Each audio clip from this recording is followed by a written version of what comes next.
what I like about Loram is they're always pushing. Like if you see these engineers around here, they're always trying to develop something new, something to make it more efficient, make it better. You know, just better all the way around.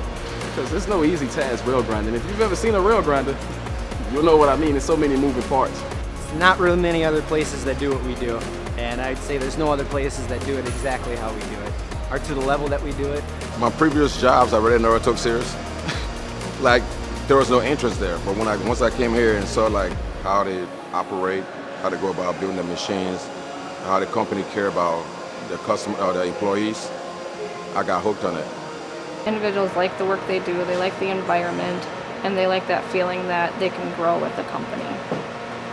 But when I saw Loram, they said 100% travel. I didn't even really care about the pay at that time. I was like, yeah, that'll be cool to see if I can get something like that. From where I started from, I never thought that I would be a superintendent, that I would have people working under me, you know, that I would be responsible for anything. The challenge is what makes it worth coming to work. If it was easy every day, it would get boring.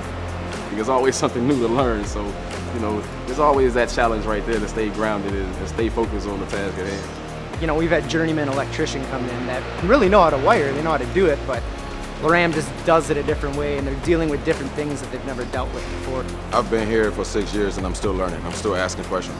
And I think when you stop asking questions, then that's when the job becomes boring. It's very challenging, and I like the challenge.